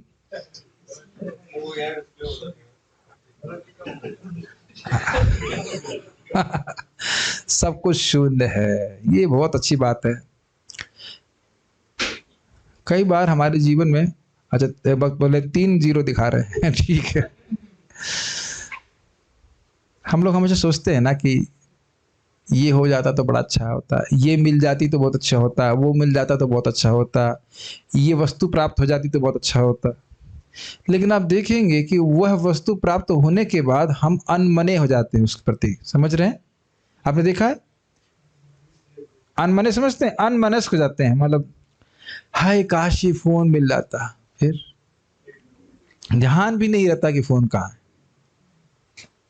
ये एक बात बहुत सिंपल सी आपको लग रही है, लेकिन पूरे जगत में इसी बात का अभाव होने के कारण लोग दुखी हैं। वह ये नहीं समझ पा रहे हैं कि मूल आवश्यकता भगवत प्रीति है। बहुत सिंपल सी बात। और इस कारण से वो ऐसी वस्तुओं के पीछे भाग रहे हैं, मेहनत कर रहे हैं जो उनको कभी संतुष्ट नहीं कर सकती, कभी संतुष्ट नहीं कर सकती। सोचिए ना, लोग जो भारत की, मतलब मुझे कोई ऑब्जेक्शन नहीं, भारतीय सेना में लोग कितनी मेहनत करते हैं। कोई कमांडो बनता है, डॉक्टर बनने के लिए कितनी मेहनत करते हैं। मुझे कोई आपत्ति नहीं है कोई डॉक्टर बने, कमांडो बने, कुछ भी बने जो उसका इच्छा हो। लेकिन क्या कोई व्यक्ति संतुष्ट हो रहा है? हाँ, बोल जरूर सकता है कि मैं संतुष्ट हूं, लेकिन वो संतुष्ट है नहीं वस्तुतः। आप जानते हैं बहुत कितने बड़े बड़े प्रसिद्ध लोग जो बड़े पैसे वाले होते हैं वो भी आत्महत्या कर लेते हैं। हमारे जब मैं IIT में फाइनल ईयर या 3rd ईयर में था, एक लड़के ने आत्महत्या कर ली थी। उसे कुछ D लग गया था, F लग गया था, सब कुछ था।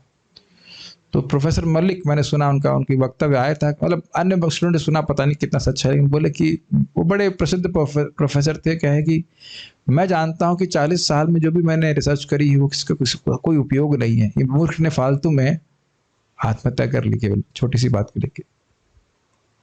तो जो ईमानदार व्यक्ति वो समझेगा कि वो समझ जाएगा कि मैं इन भौतिक चीजों से कभी संतुष्ट नहीं होने वाला। यहां तक कि एक व्यक्ति को मैं जानता हूं जो उपकार करते हैं लोगों का, मतलब कुछ मंत्र सिद्धि जानते हैं, किसी में भूत आता है, कुछ आता है तो उसको तिरोहित कर देते हैं। लेकिन मुझे खुद व्यक्तिगत रूप से बोले एक बार कि बोर लगता है, मतलब अच्छे काम कर रहे हैं, ज्यादा अच्छी बात करते हैं, लेकिन फिर भी चाहे कितना भी आप समाज सेवा कर लीजिए, कुछ भी कर लीजिए, जब तक कृष्ण का संपर्क प्राप्त नहीं है जीव सुखी नहीं हो सकता है। तो ये बात बड़ी अच्छी है। प्रेम भक्ति के बिना सब कुछ शून्य है, क्योंकि आपने पहले भी सुना था कि भगवत भक्ति जिसको प्राप्त होती है, भगवान के वह भक्ति का कोई भी कार्य करता है उसको बहुत सुख मिलता है। और आप लोग को भी थोड़ा थोड़ा अनुभव तो हुआ ही होगा कि जाप करते हुए या भगवान के मंगल आरती का दर्शन करके ये कम से कम करना, मित्रों का प्रसाद खा के लगता होगा कि हाँ भाई हम बस कुछ नहीं चाहिए शाम तक, बस अब शाम तक कुछ नहीं चाहिए। ठीक है क्या? ठीक है, ये स्थिति है। लेकिन ये बहुत इंपॉर्टेंट है और पता है ये बहुत अच्छा है। अब मैं ऐसी बातें बोलूंगा जो लोग बड़े अजीब सी लगेंगी। बहुत अच्छा है कि जगत के रिश्तेदार हमें मुंह पे लात मारे। अरे ये कैसे साधु भाई, ये कैसी बात बोल रहे हैं आप? दिस वेरी गुड, गुड और bad any how they will give kick on the face, is it not? समझ में आ जाएगा कि भाई जब तक इंद्री दिखती थी तब तक तो बहुत अच्छा बोल रहे थे, अन्यथा फिर अपना कोई मतलब नहीं रखते हैं। ताकि इस जगत की वास्तविकता हमको एकदम स्पष्ट दिख जाए कि प्रेम अगर है ही नहीं, लोग केवल प्रेम का दिखावा कर रहे हैं। और हम अपनी वही शक्ति जो हम भौतिकतावादी वस्तुओं में लगाने में प्राप्त करने में लगाते हैं, थोड़ी अकल आएगी तो भगवान की भक्ति में लगाएंगे। थोड़ी सी भी अकल आ गई तो, कुछ सोच के मैं कह रहा हूँ ये बात, मतलब बहुत से लोग दुखी रहते हैं कि हमारे ये रिश्तेदार ने ऐसा कर दिया, हमारे उसने ऐसा कर दिया। बहुत अच्छा किया, नहीं तो जूते नहीं पड़ते तुमको समझ में नहीं आता है कि नहीं? कभी कभी जूते पाड़ने के बाद भी समझ में नहीं आता लोगों को। ये तो मैं अपनी आंखों से देखा है। लिटरली लड़का जूता मार रहा है, लिटरली मतलब वाकई लात से मार रहा है माँ को, लेकिन माँ को समझ में नहीं आ रहा। मैं नाम नहीं रख रहा कौन करता था, लेकिन मैंने आंखों से देखा है। समझ रहे ना मेरी बात?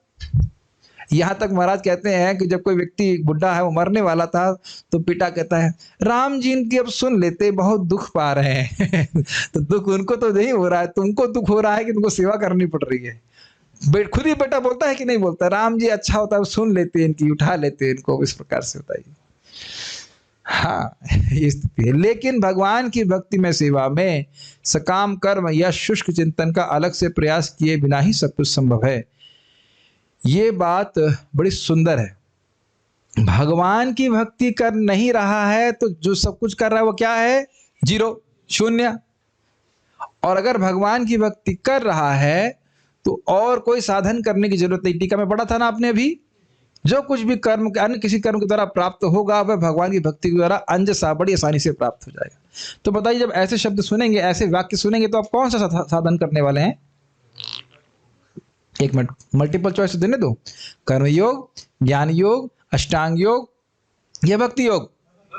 भक्ति योग। तो ये बात जीव के परम कल्याण के लिए इस प्रकार से जब बातें की जाती तो भगवान भी प्रसन्न होते हैं और जीव भी प्रसन्न हो जाते हैं। ठीक है, श्रील नारद जी की जय। तो अब नारद जी आ गए हैं व्यासदेव जी के पास, तो व्यासदेव जी खड़े होकर के उनका स्वागत कर रहे हैं। ठीक है, मेरे पीछे बोलिए। हाँ, ये भी देखिए क्या इनका सुंदर जीवन है ना। भगवान हम लोग नारद जी के एसोसिएट बन जाए, कितना आनंद आएगा ना।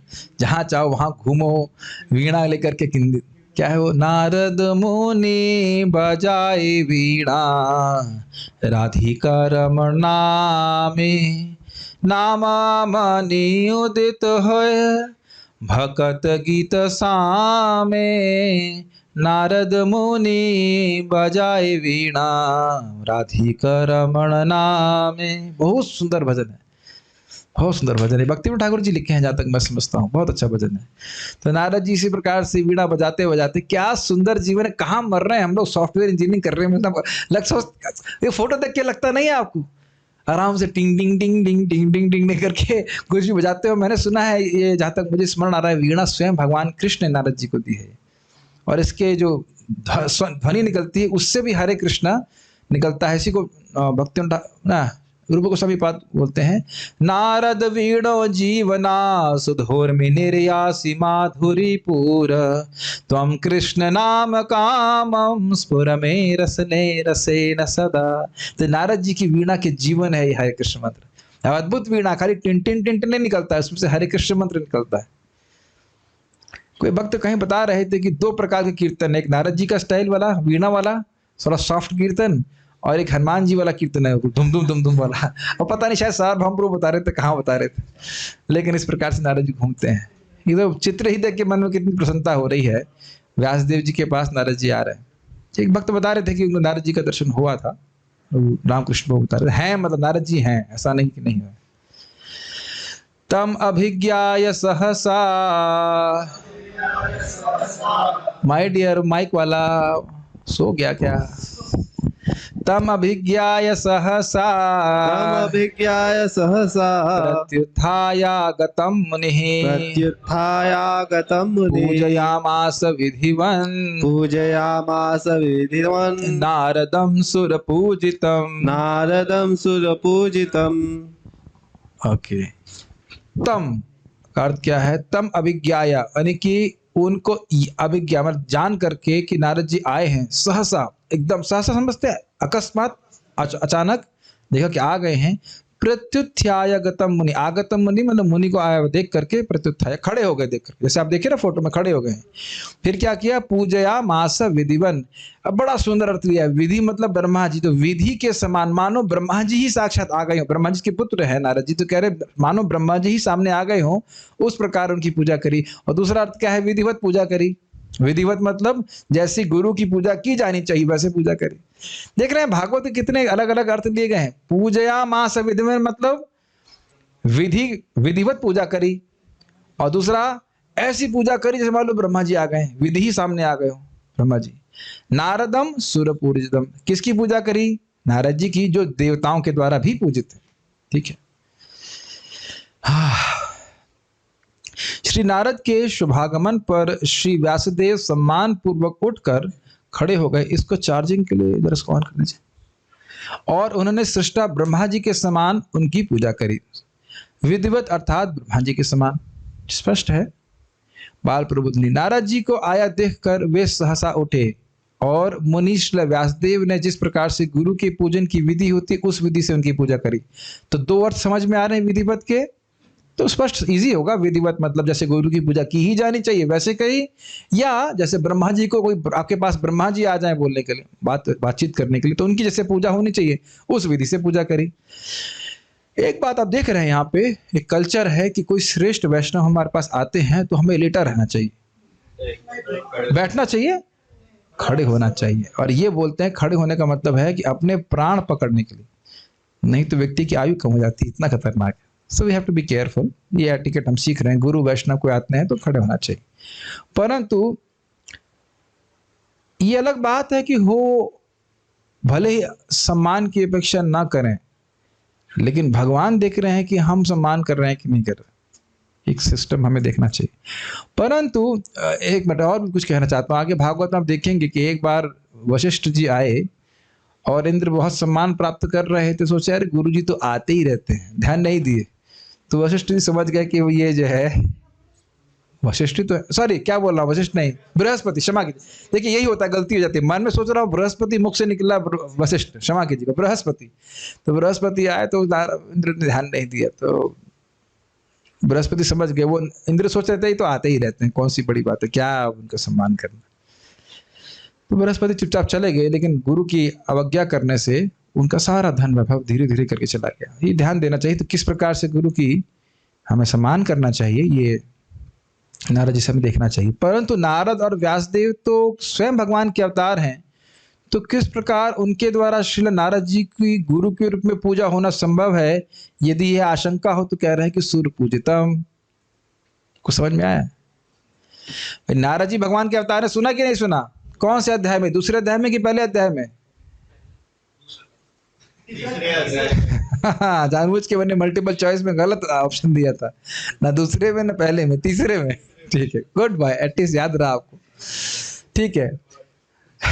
कोई बात नहीं, कोई बात नहीं, जानबूझ के हमने आपसे गलती करवाई। तो नारद जी भगवान के अवतार और व्यासदेव जी भी भगवान के अवतार, तो ये दोनों भगवान के अवतार हैं, तो भगवान के अवतार हैं मतलब, हाँ। तो फिर नारद जी की पूजा क्यों करी व्यासदेव जी ने? तो इसलिए कह रहे हैं सूर्य पूजित। हमारे नारद जी तो देवताओं के द्वारा भी पूजित हैं और वैसे भी गुरु हैं, तो उसमें कोई दिक्कत नहीं है। दोनों ही भगवान के अवतार हैं, इसलिए इस दृष्टि से उनमें साम्यता होते हुए भी शील व्यासदेव ब्रह्मऋषि हैं और शील नारद जी देवर्षि हैं, इसलिए उनकी अपेक्षा वे अधिक उत्कृष्ट हैं, इसलिए उनके पूजत्व में संदेह नहीं है। यह भाव मतलब व्यासदेव जी यहाँ माने जा रहे हैं कि ब्रह्म ऋषि हैं, लेकिन देवताओं में भी ऋषि हैं नारद जी, इसलिए उनकी पूजा की, इसमें कोई कठिनाई नहीं। बाकी गुरु तो हैं ही और ब्रह्मा जी के साक्षात पुत्र हैं। तात्पर्य अब समाप्त हो रहा है। विधि का अर्थ है प्रथम सृजित जीव ब्रह्मा, वे वेदों के मूल जिज्ञासु तथा आचार्य भी हैं। ये समझना चाहिए इसका अर्थ क्या है। ब्रह्मा जी जब उत्पन्न हुए तो वही प्रश्न किए कि मैं कौन हूँ, मेरे जीवन का क्या उद्देश्य है। ये सब वेद की जिज्ञासा है, वेदांत की जिज्ञासा है। हम ब्रह्मास्मि अथा तो ब्रह्म जिज्ञासा इत्यादि। और उनके आचार्य भी क्यों हैं? क्योंकि सबसे पहले वेद का ज्ञान ब्रह्मा जी को भगवान ने हृदय में ही प्रकाशित किया। उन्होंने सर्वप्रथम श्री कृष्ण से वेदों को सीखा और सबसे पहले नारद जी को पढ़ाया, स्पष्ट है। अतएव आध्यात्मिक शिष्य परंपरा में नारद जी द्वितीय आचार्य हैं। वे ब्रह्मा के प्रतिनिधि हैं, अतएव उनका सम्मान समस्त विधियों यानी नियमों के पिता ब्रह्मा के समान किया जाता है। इसका अर्थ समझ लेना चाहिए कि ब्रह्मा जी को विधि क्यों कहते हैं, क्योंकि वह जो कुछ लिखे हैं शास्त्र या जो भी बताइए ऐसे होना चाहिए वैसे ही उसको शास्त्र में माना जाता है। भगवान के प्रतिनिधि हैं। आपने कभी सुना है शब्द विधि का विधान? ये तो बहुत बार सुना होगा विधि का विधान। तो ये ब्रह्मा जी का विधान है। विधि का विधान तो क्या कर सकते हैं। इसी प्रकार श्रृंखला के अन्य क्रमागत शिष्यों का भी सम्मान आदि गुरु के प्रतिनिधियों के समान ही किया जाता है। यही बात बोल रहा था आप लोग, ठीक। इस प्रकार श्रीमद् भागवतम के प्रथम स्कंद के अंतर्गत श्री नारद का प्राकट्य नामक चतुर्थ अध्याय का भक्ति वेदांत तात्पर्य पूर्ण हुए। तो भगवान की कृपा से आज चौथा अध्याय भी पूर्ण हुआ। अब स्पीड आ रही है कि नहीं आ रही? स्पीड थोड़ी आ रही है। परम पूज्य ओके वृंदावन चंद्र महाराज जी, एक पहले भी प्रश्न लेता हूँ फिर उसके बाद देखता हूँ। पूरा चैप्टर श्लोक ही भेज दिए। वेद व्यास जी केवल विशुद्ध भक्ति बता के श्रीमद् भागवत में पूर्ण संतुष्ट हो जाएंगे। हाँ, 1,07%। व्यामोचन नियमान ना, ये सब नहीं है। व्यामोचाय चराचरस श्लोक है वो, ये नहीं श्लोक है। आपने कल बताया था कि श्री विश्वनाथ चक्रवर्ती पाद कहते हैं कि कोई सकाम भक्त नहीं है, सभी निष्काम भक्त हैं। हाँ, किस कंटेक्स्ट में बताया था? कि सकाम भक्त भी भक्ति करते हुए अंततो गत्वा निष्काम हो जाते हैं।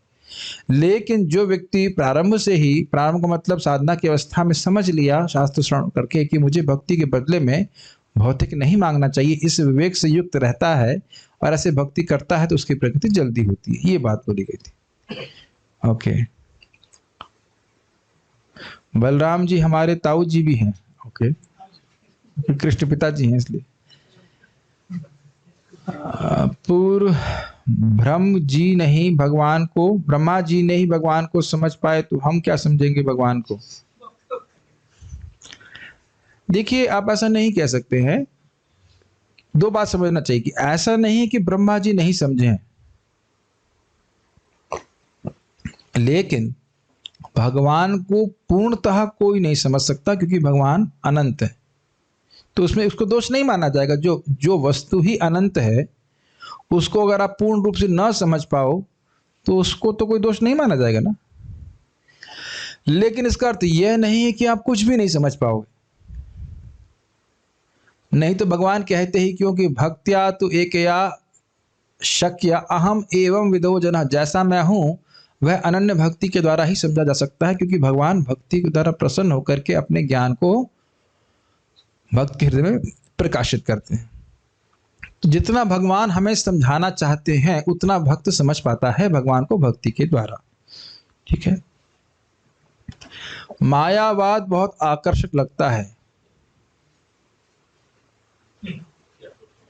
आपको आकर्षक लगता है?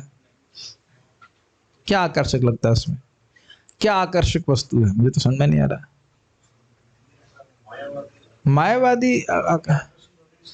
मायावाद में क्या आकर्षक लगता है पता नहीं। आपको लगता होगा, लगे, हमें तो नहीं लगता, बिल्कुल भी बोरिंग लगता है। अब मैं आपको बताऊं कि आप ही से हवा चल रही है, आप ही से सूर्य चल रहा है, तो उनसे पूछो बिजली क्यों नहीं आ रही मेरी वजह से? है कि नहीं? बिजली क्यों कट गई भाई? बिजली तो नहीं कटनी चाहिए थी। बिजली तो हमारे हमसे बिना पूछे किसी ने काट दी।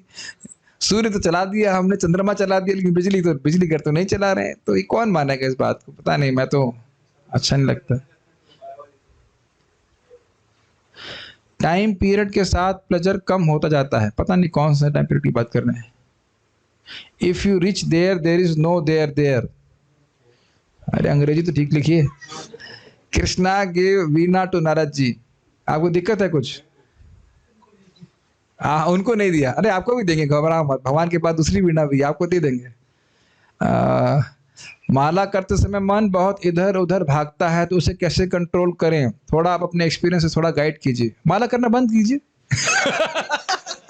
माला करना बंद करेंगे, मन लगने लग जाएगा। अरे नहीं, ऐसा नहीं है भाई, जॉब करते रहिए। देखिए, समझना चाहिए कि मन वहां जाता है जहां मन को सुख मिलता है। तो अभी तक हमने भोग भोग पे भोग किए हुए हैं अनादिकाल से, तो वही सब सोचने में बड़ा अच्छा लगता है, स्वाभाविक सी बात है। तो जब करेंगे धीरे धीरे करके, जैसे हृदय शुद्ध होगा तो मन भगवान में लगेगा। वैसे बहुत सिंपल तरीका ये है कि हरे कृष्ण मंत्र बोलें और श्रवण करने का प्रयास करें। धीरे धीरे करके हृदय शुद्ध होता है। फिर भोग के विचार अगर आते भी हैं तो उनके प्रति उतना रुचि नहीं होती, लेकिन उसमें काफी समय लगता है। तो अब अकेले नहीं, मेरा भी मन भटकता है, इसमें कौन सी बड़ी आश्चर्य की बात है। लेकिन केवल ओष्ठ स्पंदन मात्रेण विष्णु अगचित्तम स्मृति है विष्णु, ऐसा श्लोक था ना कि भगवान विष्णु की स्मृति भी पाप का छेदन करने वाली है, परंतु बहुयासेन साध्यते, बहुत प्रयास के बाद वह साधित होती है।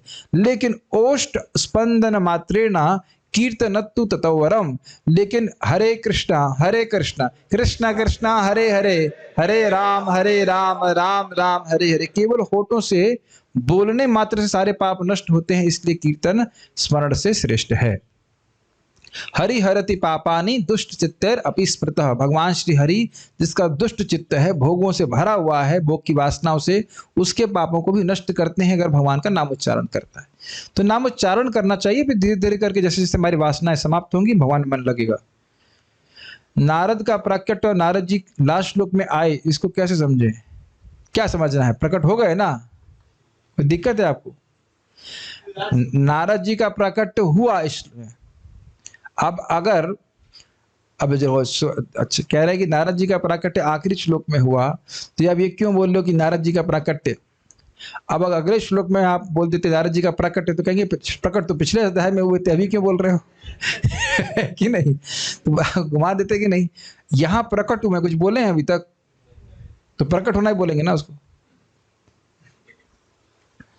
अभी प्रकट हुए हैं, बोले तो कुछ नहीं ना, अभी प्रकट हुए नारद जी, अब अगले अध्याय में बोलेंगे। क्या दिक्कत? किस कारण से नारद जी प्रकट हुए हैं यह इस अध्याय में बताया जा रहा है, ठीक है ना। नारद जी भक्तावेश अवतार हैं, तो क्या दिक्कत है? ब्रह्मा जी विमोहन हुए थे या फिर भगवान के द्वारा ही किया गया था?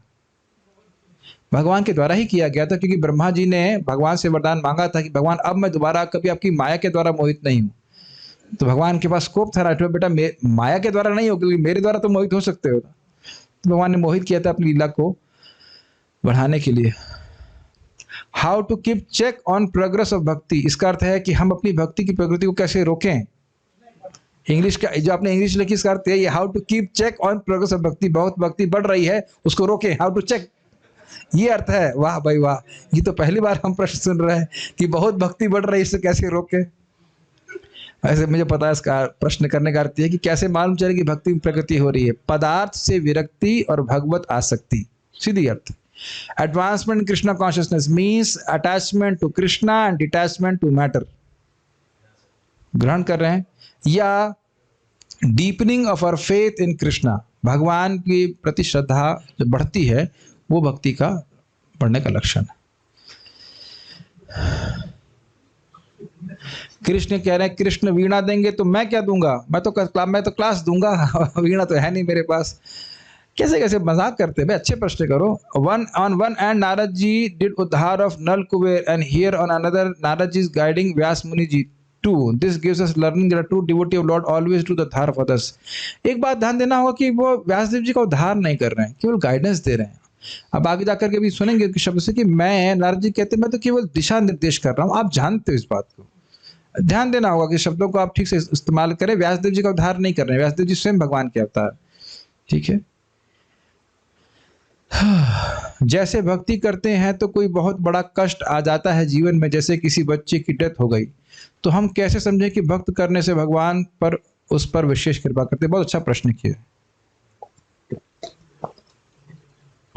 मैं पहले भी बता चुका हूं, फिर से रिपीट करूंगा। देखिए, अगर हम भक्ति कर रहे हैं और हमारे जीवन में कोई कष्ट आता है, तो पहले तो ये समझ लेना चाहिए कि वो कष्ट भगवान के द्वारा ही नियोजित होता है, ये क्लियर समझ लेना चाहिए। और अरे जब चेक भुनाने की बात हुई तो आप भाग रहे हो, बहुत कष्ट हो गया बेचारे को, लगता है। देखिए, आपके पास कोई 5 करोड़ रुपए का चेक आया, पैसा कमाने वाले लोगों को अच्छा लग रहा होगा सुनने में, और 5 करोड़ रुपए का चेक आपने डस्टबिन में डाल दिया, क्या वैल्यू है उसकी?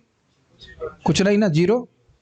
और वही अगर बैंक में लाके जमा कर दिया तो बहुत बड़ा पैसा आ गया कि नहीं? इस चीज को बहुत ध्यानपूर्वक सुनिए, क्योंकि ये ना सोचिएगा कि भक्ति कर रहे हैं तो कभी जीवन में कोई दुख नहीं आएगा। वो दुख नहीं है, वो भगवत धाम जाने का टिकट है। तो जब हमारे जीवन में कोई दुख आया तो उसे भगवान की कृपा मानते हुए कि नहीं, मेरे जीवन में तो बहुत बड़ा दुख आना था, मुझे बहुत कम प्राप्त हुआ, और ये केवल हमारी मान्यता मात्र नहीं है, ये वास्तविकता है, ये वास्तविकता है। तो ये मानते हुए भगवान की भक्ति करता रहता है, तो इस प्रकार से, इस मनोभावना से वह भगवान के धाम जाने की योग्यता को प्राप्त करता है। और अगर रोता रहे, हाय भगवान मैं तो इतना बड़ा डिवोटी, देखा मेरी मंगल आरती कभी मिस ही नहीं हुई, मेरे कभी 16 माला मिस ही नहीं हुआ, कितने अच्छों से मैं भक्तों की निंदा नहीं, मतलब भक्तों की सेवा करी, और आपने मेरे संग ये किया, मुझ जैसे प्योर डिवोटी के संग आपने ऐसा किया। अगर ये भावना रख रहे हैं, कंप्लेन कर रहे हैं भगवान से, तो फिर वो मुक्ति का अधिकारी नहीं होता। तत्तेनु कंपाम सुसमीक्षमाना भुंजान एवात्म कृतम विपाकम हृदवाग वपुर्भिर्भुधन नमस्ते जीवेत मुक्ति पदे सुधाय पाक।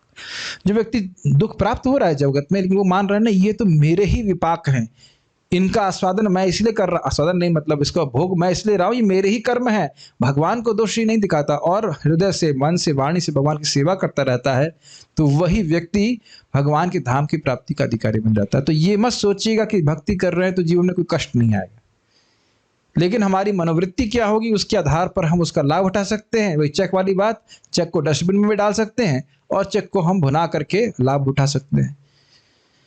ठीक है, ऐसा कभी नहीं बोला जा रहा है कि आप भक्ति करोगे तो आपका बच्चे की मृत्यु कभी हो नहीं सकती है, ऐसा नहीं हो सकता, हो भी सकती है, ऐसा नहीं, और ऐसा भी नहीं हो रहा कि हो ही जा रही है, लेकिन किसी के संग कुछ भी हो सकता है, तो जगत इसी प्रकार का है।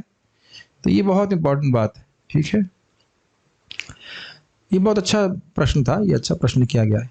ठीक है, यहाँ रुकते हैं हम लोग। हाँ, कल तो नहीं कर पाएंगे अभी, लेकिन महाराज कुछ कंफर्म नहीं किए हैं, नहीं आएंगे तो ठीक है, फिर कल हम लोग इसका रिवीजन करने वाले हैं। कहते हैं दामत कहाँ भागी जा रही, कल हम इसके रिवीजन करके, हाँ प्रयाण करेंगे प्रभु जी, भूला नहीं हूँ माय डियर गुरु जी।